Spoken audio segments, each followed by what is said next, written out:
Disclaimer: I am a law student. Any legal information provided is not legal advice. For that, please hire an attorney.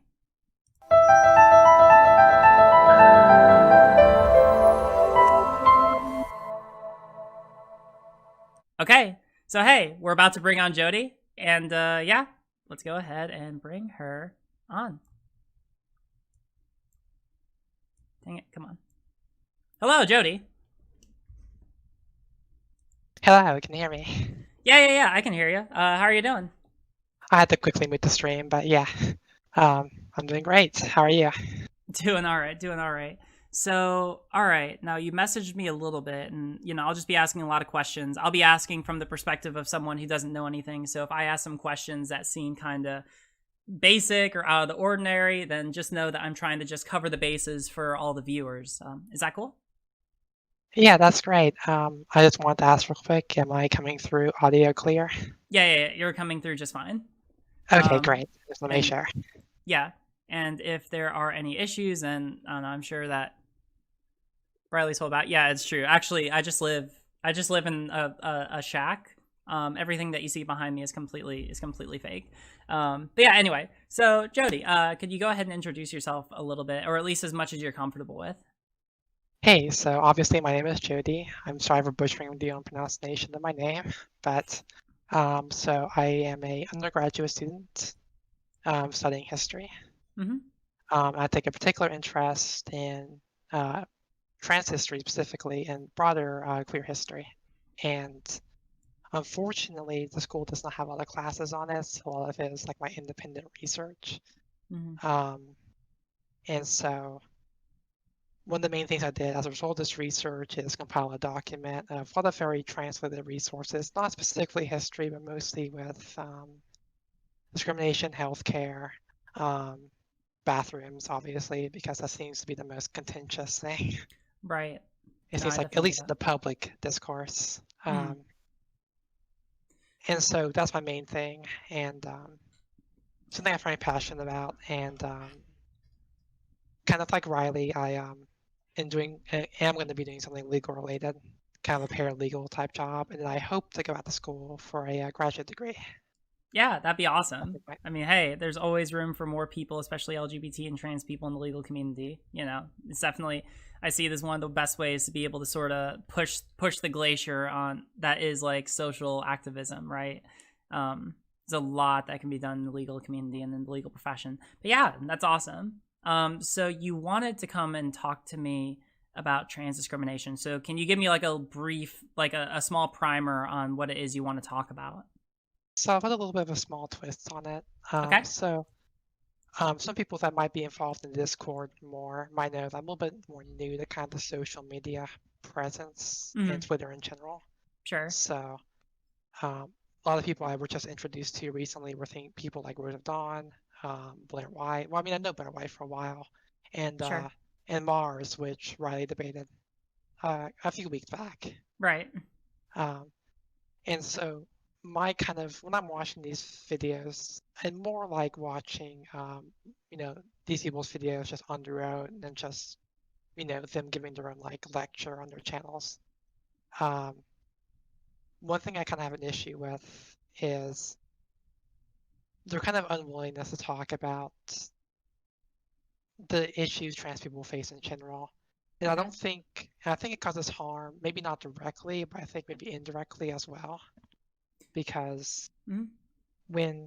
because I feel like the kind of message you're saying to people is that, hey, trans people are pretty much fine now, and like the top issues we face now is other trans people, or something to that effect. Mm-hmm. Um, Yeah. and I just wanted to kind of like, make sure people know that trans discrimination is still a very prominent thing. There's lots of violence still against the community, Yeah. especially, and it kind of roots back to just, I mean, multiple things. It'd be like I would have to get like a 2 hour lecture on like why these things still exist. But All right. I think it bothers me that um, they they don't really seem to want to go into these issues, kind of focusing more on these kind of these like pop culture Mm-hmm. type issues like Jessica and Eve, which I mean it's important to talk about too, but Right. that's one person compared to the millions of trans people around the world that.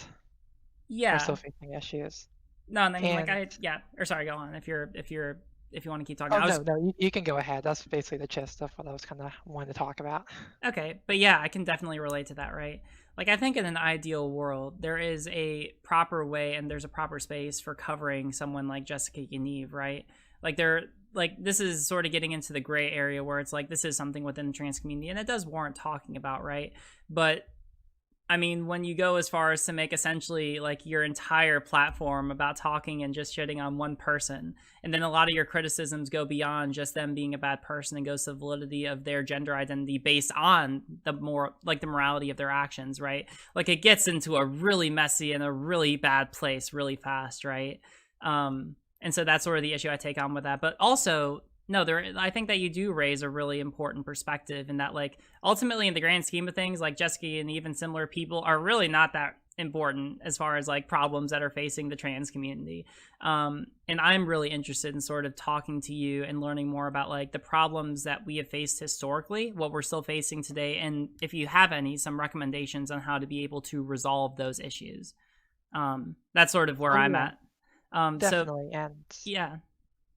um, was there a specific question? I'm sorry, or it's No, just no, like you're all you good. want You're me all to good. just go on? It wasn't. That was just sort of me sort of talking about my perspective on this. So let me ask you then, sort of begin. Like, can you give sort of like a historical primer, like how we got to today and problems that we as a community have faced, sort of over history?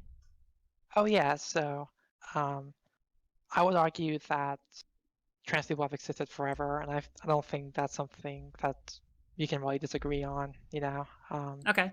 But I would argue that the terminology to describe trans people hasn't really existed until the 1900s.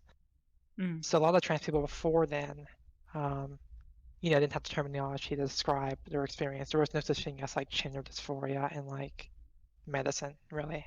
Right. Like it wasn't. Um, Well, I mean, like it may have existed, but it wasn't something coined by any sort of medical or scientific community. oh If it yeah, I think existed during the time. I think the earliest we've had even like of transvestite or transsexual was maybe in the 1910s, maybe, Really. or 1920s. I can't be precisely sure. There's a lot like conflicting like opinions on this, Mm. but that's kind of when we kind of started to see like the more medicalization of trans people. Sure. That's kind of a weird outlier to the general population. So Yeah. So can I um, ask you like why you think that is? Like is it just a matter of there not being a lot of trans people existing in the world proportional to the rest of society? Or well, I think is it it's like the more proportion of or is it like more discrimination or like more or not discrimination, but like are there other like societal factors which may have influenced the fact that we have not been as visible over the course of history? well, I mean, I think it's definitely the proportion of people who have described themselves as trans. But again, like even like 100, 200 years ago, that kind of terminology didn't really exist for people. And even like some drag queens, I mean, some trans people started out as drag queens because there was no like they didn't know that being a trans could be a thing. Right. So that's like the best they could do to like cope with their situation, I guess. Mm-hmm. But so the medicalization of trans people in like surgeries and hormones and things like that is that it places a kind of a stigma on trans people that I think carries on today, Okay. and it's that there's something kind of inherently wrong with us that needs to be fixed, and that's Sure. something that a lot of trans academics have been talking about for a while. But on the flip side, though, it has provided some benefits because it gives kind of a justification for being trans, so to say. Yeah. Um, I mean, like, I understand this. Like, I understand the merits of the arguments, right? Like, it's a way to be able to quote unquote prove the validity of your identity, right? And there's something like deeply appealing about that, right? Like, there's something deeply appealing about the idea that if someone disagrees with you, well, then you can facts and logic your way into sort of owning them, right? And I mean, I oh make yeah, similar arguments, right? and I've Go on. yeah, and I've made that argument to the people I've talked to first just individually, is that I will kind of start out with the medical side of it just because it's easier to bring people over. Right. Yeah. It's I kind of compared to kind of what Foch does with anarchism. He kind of starts out with like market socialism to bring people over. Interesting. Doesn't it doesn't seem like too much of a radical Mm. change, because getting people into like very like deep kind of more gender theory is a very hard thing to do, because most people think, and not because they're like the worst people in the world, but because um it seems weird to them, if you know what I mean. Like anybody Oh who's yeah, kind of like, I totally get what you're saying. I mean, like to the person who's unaware, like being trans is like one of the weirdest things ever. It's like, what? You were born as one thing and now you're another? Holy fucking shit. That's fucking crazy, right? yeah, Uh, Like I it get it. yeah, if it kind of freaks people out, um, especially if they hear about trans people for the very first time. And I think only still like 27%, I think, of people actually know a trans person personally still. Oh wow. I mean So that's a like pretty low number. that's more than Um, well, I mean like that's I mean it's like a decent amount. The thing with me, right? I've talked about this before, like I've talked about my family, right? Who before I came out, um and this is sort of something I'm seeing change more over the time, but like when I came out to them, their only frame of reference, like the only trans person that they were actually aware of that they could name off the top of their head was like Caitlyn Jenner, right? And otherwise, like they like that was the only image that they had in their head. And mind you, Caitlyn Jenner is fine, and I'm sure she's living her best life, right? But it's not great when like the poster child that of trans people that your family's frame of reference has to go off of is someone who goes on to a national interview and talks about how the hardest thing about being a woman is picking what to wear in the morning, right? It's not a great look. It's not a great look because that definitely does not represent me in the slightest, and it also like feeds fuel to the fire that like, oh, trans women are just people who like are walking talking caricatures of like a misogynized form of femininity, right? oh yeah, Yeah, so I I mean like mean, I understand, so I definitely appreciate like creating more space and opportunity for trans people to be seen in a public eye and to be able to get and to, I guess, to effectively be seen as reasonable, right? Um, like for me, if I'm talking about my own personal politics and whatever, like I would fundamentally like we can talk about like labels a whole lot, but fundamentally I'm a political pragmatist and I see like the battle of politics as sort of trying to determine or convince the public on what positions and what beliefs are reasonable, right? And so, I appreciate that more people who are trans are sort of being seen in the public eye because it makes being trans seem like something which is much more reasonable in the same way that nowadays being gay is largely in mainstream audiences seen as being entirely reasonable. Oh, you're gay? Well, cool, whatever, it's just part of you, right? And even though I'm not sure if we're quite there yet, I think that we are slowly getting there on our front. well, I think that in comparison to gay rights movements, which I mean connect a lot to trans rights as well. I mean, they're Mm-hmm. all kind of interconnected in kind of a intersectional way. I guess that's where kind of intersectionality comes from, as we all face as a community very similar issues. And Mm-hmm. while we might diverge on certain issues, it still benefits us to work together. Yeah, Um, and but I get that. the striking difference between gay rights and trans rights though is um, in terms of our bodies. I think trans people are a little more medicalized than gay people, at least today. I know back then gay people faced the same issue with AIDS, Sure. um, for sure, but people thought that like it could like the gay people were gonna give like everybody else AIDS or something, and to Mm-hmm. kind of provoke that like fear. So that's definitely an issue in the gay community too, especially like during the 80s and 90s with AIDS, the AIDS epidemic. Mm-hmm. Um, but we definitely face that issue of medicalization where, um, in order to be seen as a legitimate trans person, we have to undergo something medical. Right. Um, Or even just, I mean, like, there's sort of two layers to this, right? Or maybe even more, but two is what just comes to my mind at first, right? When you medicalize something, it does carry the connotation that, like, oh, you have a condition, something is wrong with you, right? And therefore, yeah, since something is wrong with you, it can be cured. Usually, when I think about this, I mean, like, whenever I think about this idea that like, oh, it's wrong to be trans, I always sort of analogize like to the struggles that people who are gay face when they were first being, seen in the public eye, right? Because they like there are a lot of parallels, at least on that front. Like, oh, you're gay, well, there must be something wrong with you that we can correct with therapy and conversion therapy and all that, sending you off to the camp and whatnot. And clearly we know, looking back on history, and there's so much there is so much evidence to this effect nowadays. Like, we have research that's able to verify that, like, it does not work, and it just ends up harming people more than it does any sort of help, right? And even if, we want to talk about, like, the validity of trans people and, like, what, like, at the end of the day, there is probably a lot more medicalization with trans people nowadays than with people who are otherwise some other form of LGBT. I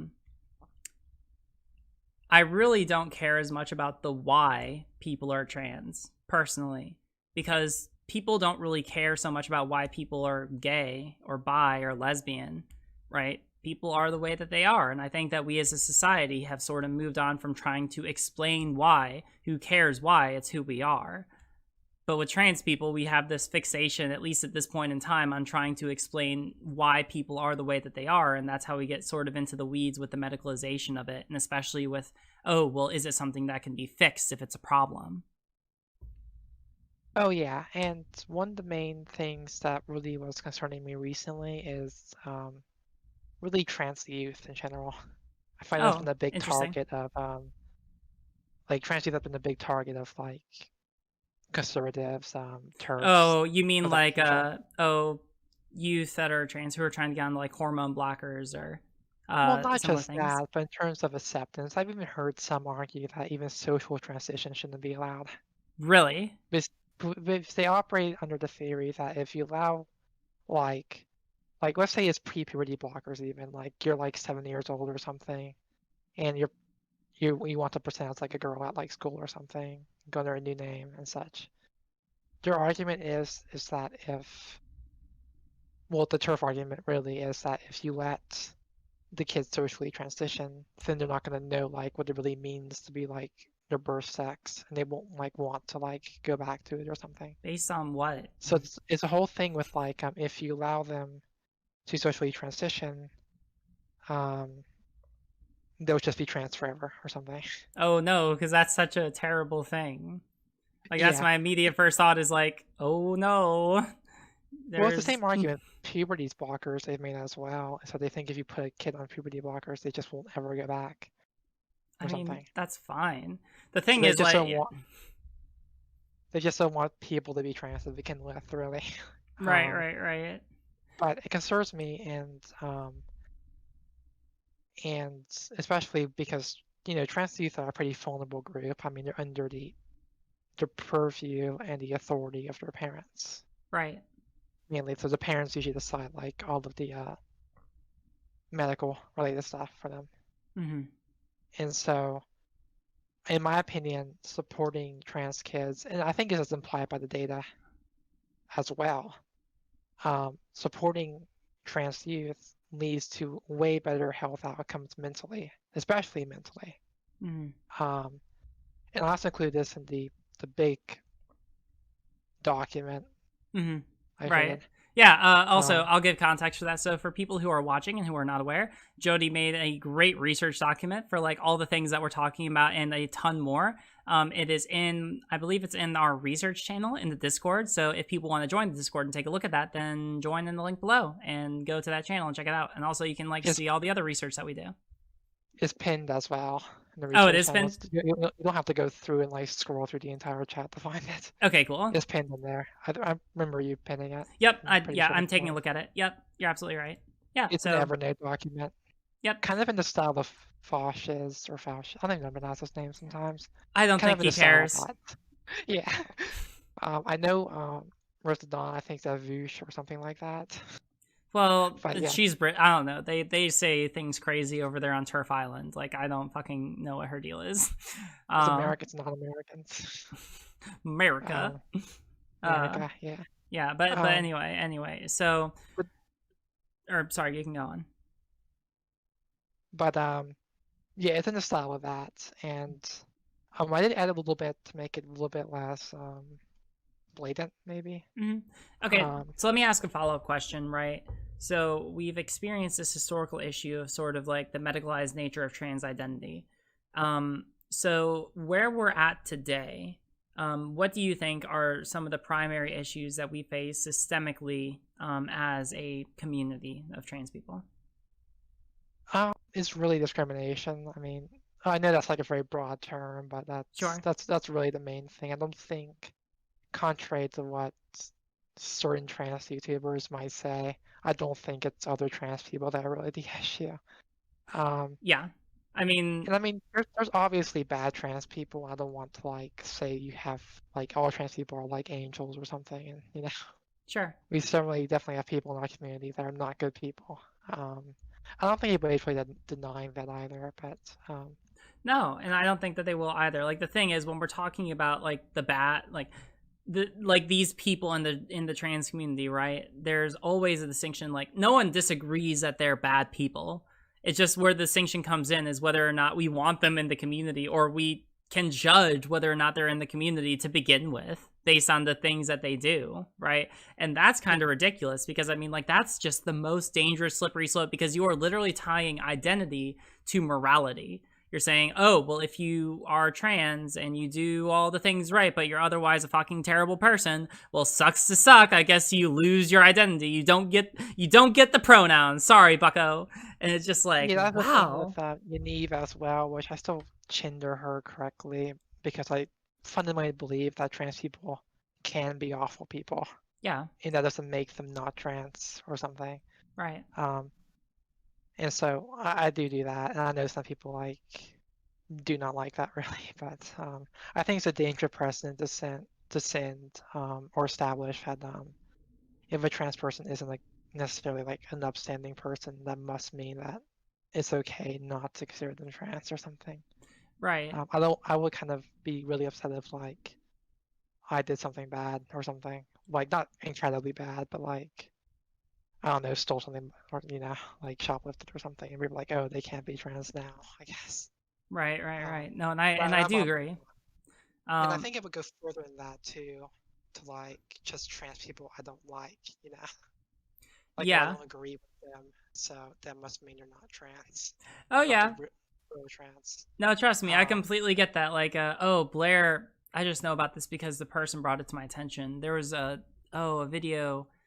It was like a couple months ago where Blair was talking about like smaller trans YouTubers that like didn't like her or criticized her, and she literally used she used the pre-transition photo of one of those people, and I believe she misgendered them like intentionally. And I mean, like in order to do that, like it's a very intentional action, right? Because like clearly there are like more up-to-date pictures of this person, right? I think that her name is Janae Rose. And like there were clearly more up-to-date pictures of her, but like Blair literally went out of her way to like go back further into this person's history or pictures or whatever to find like one of the worst pictures of this person, right? Like it's actually terrible. But yeah, go on. I don't know the extreme details of this, but I remember with Riley Dennis or something, or someone by that name, Yeah. another trans YouTuber, I'm pretty sure. Mm-hmm. She I'm pretty sure she like misgendered her for quite a while, and then like Riley came out and was like, yeah, I've been medically transitioning for quite a Yeah, while now. yeah, that's something that And, exactly happens. It's a little weird and Blair was because forced to apologize. yeah. No, I mean like that's With exactly right. You know, like Blair literally like teared into this person who really, I mean, it's not like her physical appearance changed, right? Like she still looked the way that she did, before and after she explained that she was on HRT. But after she explained it, it's like now Blair's like, "Oh shit, well, she fits my criteria, my very arbitrary medicalized criteria, even though I've been digging into her for however long and making her feel like shit." Well, it was like the only way for her to be able to save any face, right? But that's exactly right. Like these people will literally just like misgender people who they don't agree with just by virtue of the fact that they don't agree with them, and they'll try and find like some other reason to like rationalize it away. And it's yeah, so I see a lot of like what you're talking about as very easy to observe. yeah, definitely. And just to ask you real quick, is it okay if I link the document in the chat? Yeah, go for it. It's the YouTube chat, right? Yeah, Like, in YouTube chat. you don't have like a separate like thing or something like Fosh does. No, but I am working on it. Stay tuned till the end of the summer. Great. So it's basically just my name. You'll see like a huge ugly link. Yeah. Posted here. I mean, like, I'm sure that I'll just like point it out. Oh, I think that was too big. I have to shorten the link using like a URL shortener or something. 1 second. Oh shit. Oh my god. I hate long links, but okay. I get it. It's just people not in the Discord.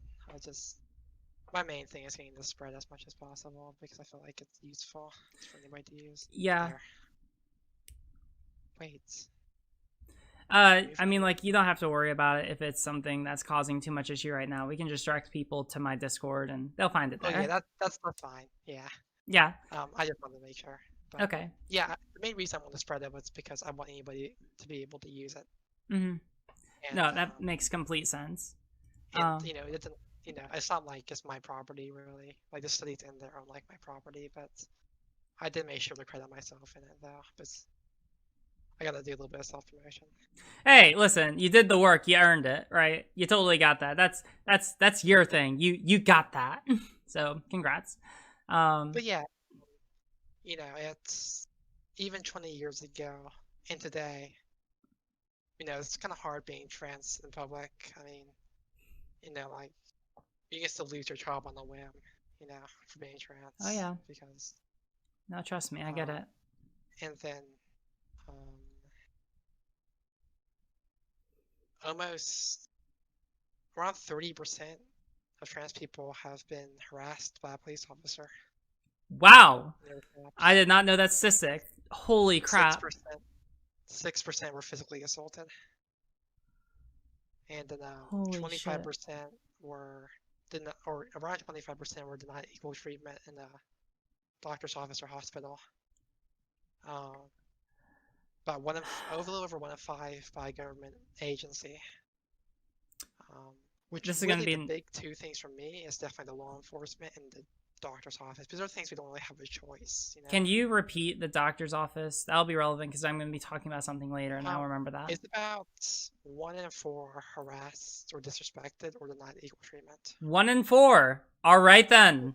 Thank you. And it's for multiple reasons too, and it's in the document as well. But part of it is because just regular discrimination. People don't want to treat a trans person or something.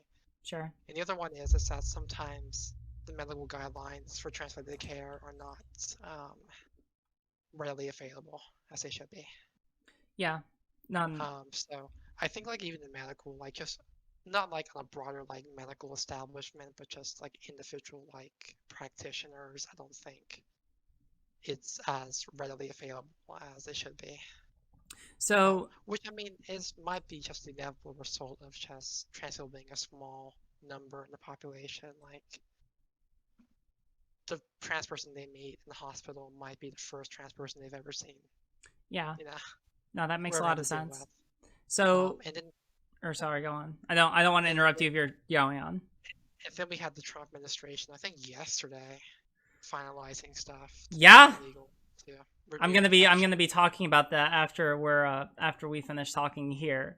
But yeah. These are huge issues, and it's kind of interesting how people have please stay silent on it.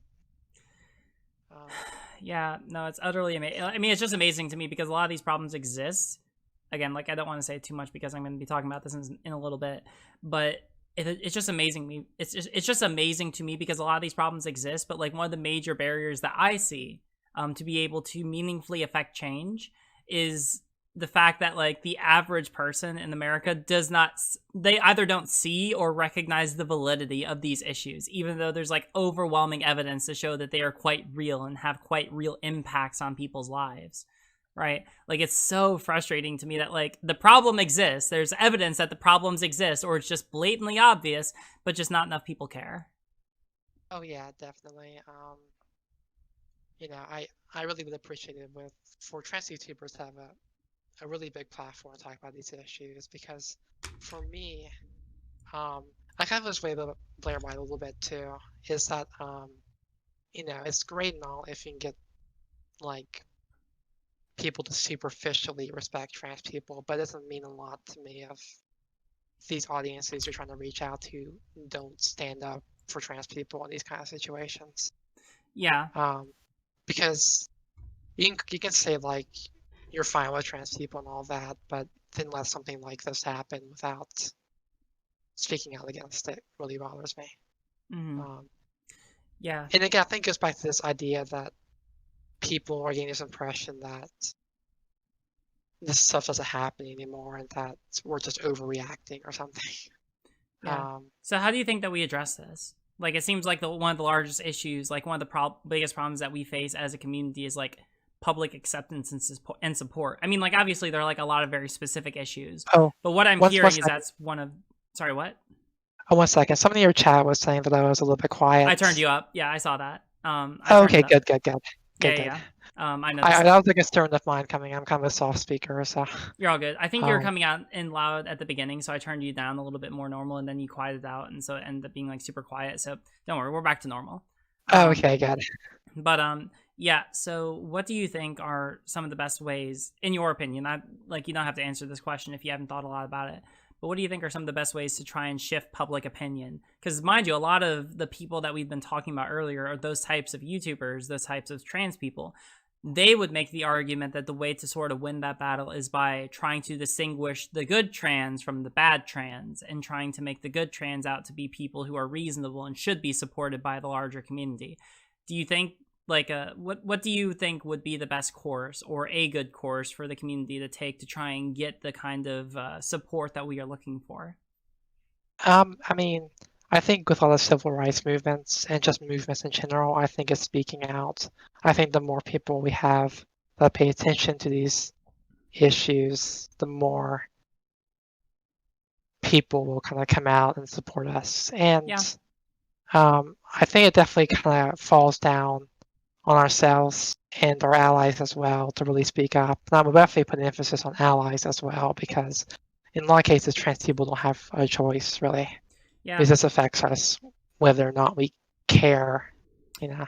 Yeah. I don't think the average person is going to really care if, like, an average person that hates trans people is really going to care if you're a real trans person or not. I think they're not going to like you nonetheless. But if any people speaking out, and I've seen some good trans people, like, well, not good trans people necessarily, but like just trans people are willing to go out and speak about stuff. Have been very helpful, I think, and having good role models as well, and showing that we are capable human beings also really helps as well. Mm-hmm. I think the big example I can come up with is Danica Rom in Virginia. Oh yeah. No, she's someone who I am trying to follow after.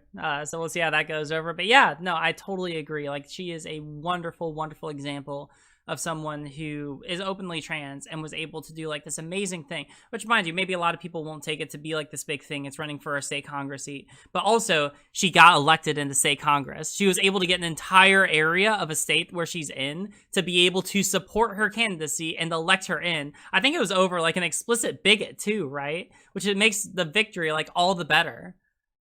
So yeah, I totally agree. Like, and it makes me feel a lot better because nowadays, like, when someone asks like about like mainstream trans people, like other examples that I could talk about, like, she's one of the first people who I'll always cite to, right? Because like, damn, she's cool. I don't know. I'm really excited. I try to follow her political career. And I think she got reelected as well. Yes. So she's been pretty successful. Good for her. And I think she's gotten a lot done as well, which is what led to her being reelected. Mm-hmm.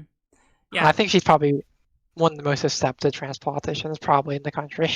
That probably is true. But she's showing that, like, despite being trans, she's very capable of accomplishing really good stuff. Mm-hmm.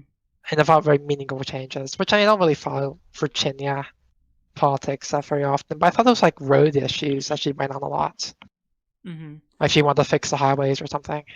Right. No, I totally get that. I know some people who are in Virginia. One of the people in my Discord, Hobbs, is in Virginia. So I don't know. I have to ask him about it because I don't talk to him as much about Virginia politics, but he probably knows more than I do. Maybe I'll have him on sometime to talk about that. But yeah, that makes a lot of sense. And obviously, I completely agree. I think that one of the best things that we could do is try to increase our public visibility, to advocate for, acceptance and support, especially for people who don't normally fit conventional narratives, right? Like, for me, I'm in this weird spot where technically there's really not that much physiologically different between someone like Blair or Rose and I, right? Like we're both, like we're trans people who have gone through like medical transition, right? And we're Yeah, also white and come from a good degree of privilege, right? I suppose that where we true. differ, yeah, and that's just being completely honest. I suppose that where we differ is that I do recognize the things in my life that have made it a lot easier for me. I recognize the things that have gotten me here compared to a lot of other people who haven't had it as like nearly as easy, right? I've talked about Faith before, who is just like me in a lot of ways, right? One of the smartest people I've ever known, but who comes from such a place in the country which is a lot poorer. It's in the South. She doesn't come from a family that has a lot of money to be able to help her, and not a family which holistically accepts her either, right? So whereas, comparatively, like I have a family which nowadays I know is very accepting of me and is willing to help me with something like my legal education, right? Like I would not be here if not for their assistance. It's just the reality of it, right? I wouldn't have been able to do nearly all the things that I have been able to do. I understand that it's very hard for people who have all of these things to sometimes recognize the privilege that they have compared to people who don't have them, just by virtue of like the roll of the dice. But I am trying my best. And I hope that for people who are watching, right? Like this is just me trying to be as straightforward and direct with you, my audience, right? I hope that it's apparent that I am trying to account for the perspectives of people who I don't necessarily share the lived experience of, but who I want to do my best to be able to support. So, Oh yeah, definitely. I think, for me personally, I think I'm very lucky as well because I don't think without my parents I would be in college. I definitely couldn't afford to do it. I would probably have stopped after my second year. But yeah, it's definitely good to realize just trans people have a diverse range of experiences, and that although we might be fine in terms of just support in general, other trans people do not have that luxury. And that's kind of the people I kind of really want to advocate for, is that the people that aren't as lucky. Yeah. And stuff. And especially the youth, because if you're kicked out of your house as an adolescent or teenager, you're just going to be poor, I feel like, for a while at least. Yeah. And when you're poor, I think like your main objective is to stay alive, and feed yourself. No, that's absolutely right. Like when I was sorry, go on. So you're stuck in the same spot. If I could actually talk on this point for a second, because when I was in Memphis, right, I worked as, again, for people who are unaware, I worked as a program director for a homeless outreach nonprofit before I came to law school, right? That's what I did. I worked with people in poverty day in and day out. And you're absolutely right, right? A turn of phrase that's pretty popular in the line of work that I was in was, God, I'm trying to remember it. It's something to the effect of being poor is one of the most time-consuming jobs that you'll ever have, right? Because when you are poor, when you're living in poverty, you are spending the vast majority of your life just trying to survive, right? You have to be able to account for expenses like rent, because you're probably renting if you're not at like the position where you're able to afford a home or come from a wealthy family. You probably need to afford things like healthcare. You need to be able to afford like all the basic other amenities. You need to be able to get like your internet. You need to be able to afford a phone, or you need to be able to afford like transportation to your job where you make money so that you can do all these things again, right? Like there's so many things that you have to focus on just for getting by day to day, which people with a lot more capital and people who come from a lot more position of privilege, or a lot more positions of privilege, just don't have to worry about, right? Or have to worry about to a much lesser extent, because they have the capital to be able to be like, well, I don't have the same stresses as the people who may otherwise constantly be thinking about when they're getting their next check, when they're getting their next payout, when they're able to afford, their food for the month or whatever it be, right? So a lot of people who I worked with, it's very hard to help them because they spend the vast majority of their time, for example, in Memphis, very technically, if you wanted to, you could get a free hot meal 6 out of 7 days of the week. I don't know why it's not on Monday. There's just no one who's doing it yet. So technically you can have a free meal every single day, or almost every single day. But in order to do that, in order to get those meals, you have to spend so much time walking or trying to get to the places where they have the food. And so what people end up doing is they spend the vast majority of every single day just walking from place to place to place, getting food, getting services, getting what they need. And there's really never any time to rest, because if you rest, you might miss out on when they're serving food, and you might not be able to eat that night, which is not great. And so, yeah, I tend to agree that especially when you have trans people who are kicked out onto the street or who have nothing from very early on, like, not only are they living in poverty, but then they have all the additional expenses and troubles that come with being a trans person in society, you know? So I definitely see that. I see that as something being resolved in part way by culture and acceptance of trans people, and also in policy, right? I believe in, radical healthcare reform so that trans people don't have to worry about that. And other people don't have to worry so much about necessary medical procedures or medication or what have you. And other social benefits which would address the problems which we just talked about. Oh yeah, definitely. And I do think generally with public health care, it'll probably be easier for trans people to access it. But maybe like through the government, we can gain more. Even if it might not be in the private sector, we can gain more discrimination and protections within like just the public government. Yeah. Like I know that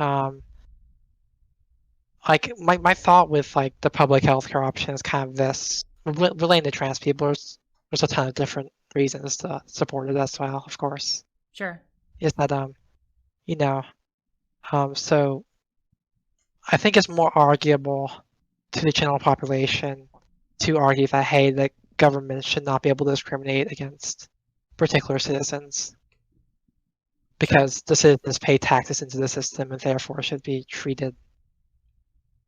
Interesting. So you shouldn't discriminate against people based on their income, right? So, for example, like what currently exists under like Obamacare, or what is left of Obamacare, because like technically you can get help, but you have to be basically making next to nothing.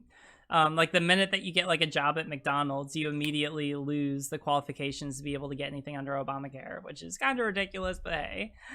Yeah, it's I think with all not disability programs, I mean poverty programs, I think you have to if you work over a certain number of hours, I think you lose those benefits. Something to that effect.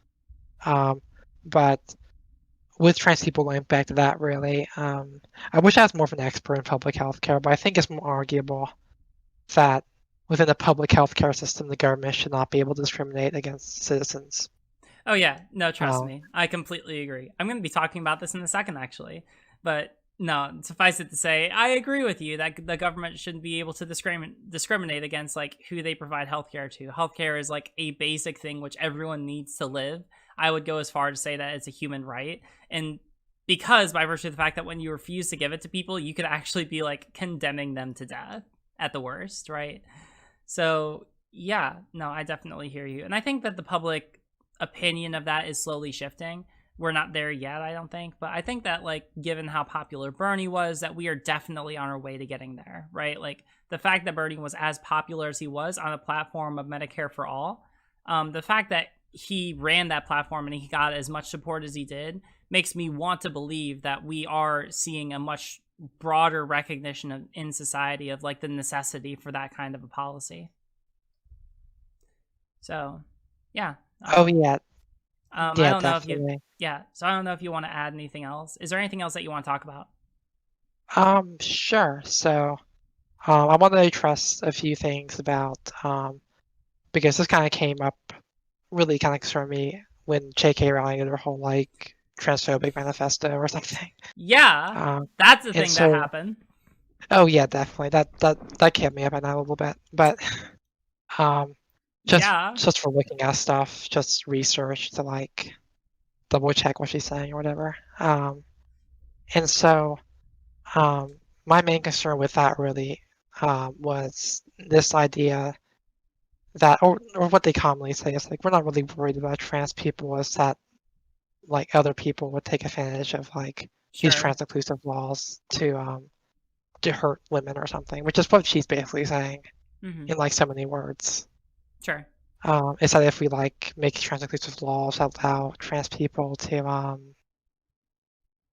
use the bathrooms that align with their gender identity, Right.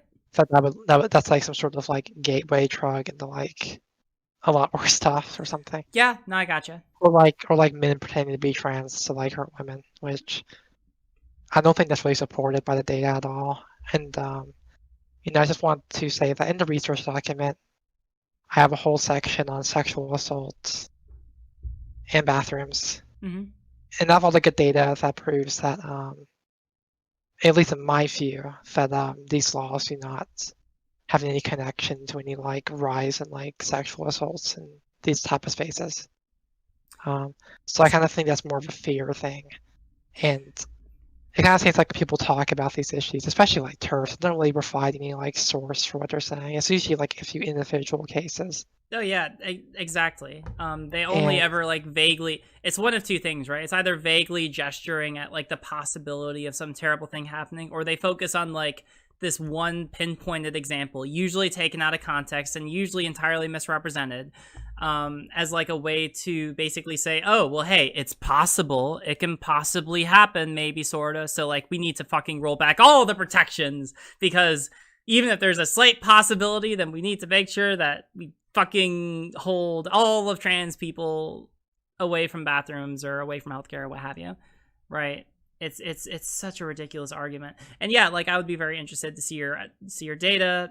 I mean, like I've definitely heard that, I remember when we were talking about, like, especially a couple of years ago when trans bathroom bills were much more popular in the public eye, there was someone who came out and basically said, listen, we actually didn't believe what we were saying, but we knew that public opposition, especially on like more right-wing politics, was actually a place where like if we said this thing, then it would make our politicians more electable, right? And that's really the only reason that they did it, was just to scaremonger and to be able to get like political capital.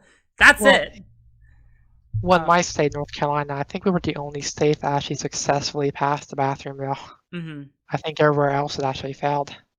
Yeah, there's an article on this, had like a whole table of like, maybe it's in Wikipedia or something, but some article that like detailed like where these have come up and like if they succeeded or failed or how far they made it into the legal process, right? Like legislative process. Yeah, but I mean, like, the thing is, I mean, if we want to talk about like broader, the broader sort of turf points, again, to me, it always bothers me, and this is me thinking out loud, right? But I think about this a lot, right? About just like responding to them on the merits, aside from like, first off, I think that the fact that like there's no evidence that there's actually any substantiation to their fears is a really good point, at least on like a larger level, right? Now, on the points where they talk about, these specific people or these specific instances, first, I want to be able to see if they accurately represented what happened or if they're reporting from like a biased source, right? Because usually that's something which is like a big catch-all for a lot of these arguments, right? But then secondly, I mean, I don't know why we can't just punish these people on the merits of the bad things that they did, as opposed to like relating it to them being trans. If you're worried about trans sexual predators, just punish them for being sexual predators. You don't have to make it about them being trans. They have to argue that there's something inherently bad about being trans. Oh yeah, no, and I get that, but otherwise, I mean, like that's the whole bit, right? Is that like I don't understand, like if you're really genuinely worried. Right now, I'm sort of like, I suppose that like in a sense, I'm kind of parroting Natalie's commentary from her cringe video, right? Is that like if these people were legitimately concerned with just like maintaining the well-being of the children, help the children, or like actually catching a sexual predator, then like I don't understand why they can't just like report the fact that this person is a predator without like getting into like the nuances of whether or not A, they are authentically trans, or B, whether or not like the fact that they are a trans person doing these things should somehow impact the policy over like all of trans people, right? Like there are laws against the kind of bad shit that they do, so just punish them on those merits. It's really simple. So yeah, like that's the thing that always sort of gets me hung up, especially like now that I'm in law school, right? Like I literally learned about like rape and sexual harassment and all those things, right? Like they are blind to, well, I mean, like, all right, if we want to be like super specific and like super nuanced, when you get to jury trials, sure, like some people are going to be more negatively impacted by jurors or judges than like other people, but usually this will affect people of minority status more than people who are, say, like cis and straight and white, right? Which would actually cut against trans people. But the point being that like we already have laws for all of these things that people raise issue with. So like if you have a problem with these people, just like report what happens and then punish them according to those laws. It's really simple. But yeah, so no, I definitely hear you, and I definitely like, it's hard for me, and it is also hard for me because like J.K. Rowling like almost ruined my childhood with that.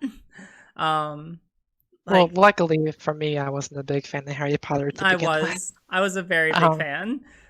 Fortunately, Daniel Radcliffe and the rest of them came out and were like, no, we're cool with trans people, and I was like, oh yeah, yes! the power triangle came together to I know. transphobia. Yeah, I love it. I love it. It's so great. I think I know Daniel Radcliffe and oh my god, Emma Watson and Rufert or something Rufert or something. I'm sorry. I don't. Yeah. Yeah. The guy that played Ron. Mm-hmm. Yeah, exactly. And then there was another one that played the I guess it's a Korean or Chinese character. Okay. In the movies that also came out against it. There's like a couple others too, but yeah, really a lot of the cast has come out against it, and people are pretty mad about it. Yeah. Well, at least the transphobes are, but. Well, yeah. They're arguing that kind of like this Rowling gave you your life and she can destroy it kind of argument. Like, how dare you betray Rowling? I know. But I mean, like, it's a pretty good thing for them to do, right? And I think it's definitely like the appropriate PR stunt, because I mean, like, she is sort of like the creator of this entire universe, and like for a lot of these people, she's the reason why they're famous when you boil it down to it. So like it's cool for them to be able to come out and be like, hey, listen, obviously this person is like a little bit off her rockers. We do not adopt this whatsoever, and yeah, trans people are cool. Like, we're not gonna like be arbitrarily mad at them or whatever. The thing that bothers me the most about J.K. Rowling, and I was talking about this the other day with someone, is that like if you read her essay, a lot of it is just like 2015 TERF blog like talking points, right? Like you could literally go through and play like TERF bingo with like all the different catchphrases that you find like throughout the article. You could create an AI program. Yeah, you really could. You could just like yeah, exactly. You could just write an AI, and they could have written the exact same essay or something extremely comparable on its own, just like based on like TERF algorithm. It's entirely possible. But my main concern is the kind of reach she has. So I feel like compared to her, trans YouTubers and just trans people in general, like, don't really have a huge audience, you know. Except maybe ContraPoints. Yeah. She has a huge audience, and Blair White, but right. Blair White isn't going to speak out against that. And oh god, no, absolutely not. I feel like she's probably going to support it. She like, oh yeah, this is. Are you fucking serious? I'm not surprised. I don't know why I said that like as if I was. But the thing about it that was the most interesting to me was that I was talking with someone the other day, essentially about the fact that like it's hard to tell how relevant online politics are. For as much as we want to think that we're on like the cutting edge of politics or political discourse, I guess what I sort of see is sort of like a jet lag in terms of how long it takes for certain discussions in online political spaces to make it into the mainstream. JK is like a great example where it's like she didn't say anything that wasn't already being said in TERF talking circles like 5 years ago. But it's only taking until now or very recently for those kinds of talking points to be making it to sort of like a widespread audience, right? And it makes me wonder if we can observe the same things in other areas of politics, right? Like right now we see a very stark rise of fascism and far-right populism in a lot of online spaces. And I wonder if that has some explanatory factor, or if that is an explanatory factor, for why you see like a rise of far-right populism in a lot of modern politics, right? In like mainstream politics. So yeah, that's just something that I wonder. It makes me extremely concerned about the future, but it also does make me at least feel like that we are doing the right thing by sort of engaging in more political discourse, talking about these things, because like, hey, if they're having a ripple effect, then maybe we will too. Yeah, and the essay she wrote was just so vague as well. It really can't contain much specifics on like what exactly she had a problem with, really. I mean, Yeah, I mean, that's she the just way kind of that they repeated the are. talking points, and it was like, well, I think that if we allow trans people in the bathrooms or something, then like it's going to put other people in danger, and it's like Just like they don't really vaguely. provide any source for that. And my problem with that is that like, you know, maybe deep down she doesn't really hate trans people. Like it's hard to know. You can't know for certain. Right. But when you kind of like spread this idea that like trans people are somehow like a gateway to predatory men or something, it makes people feel justified in excluding us. Yeah. Because like, let's say like some trans person like tried to use the men's bathroom or something, and like some person like operating the idea of like what J.K. Rowling is saying, that letting this person in there is like going to allow other like will allow predatory men to like enter the space too. It's like gonna feel like that leads to like people feeling okay like in a real life setting pushing these people out or like committing violence against them, if they feel like by doing so they're protecting people. Yeah. No, I Which really 100% get bothers that. me. And it doesn't matter, I mean, that might not be her intention, but I feel like that's kind of the end result of that kind of rhetoric. It's ultimately the exclusion and the kind of demonization of trans people.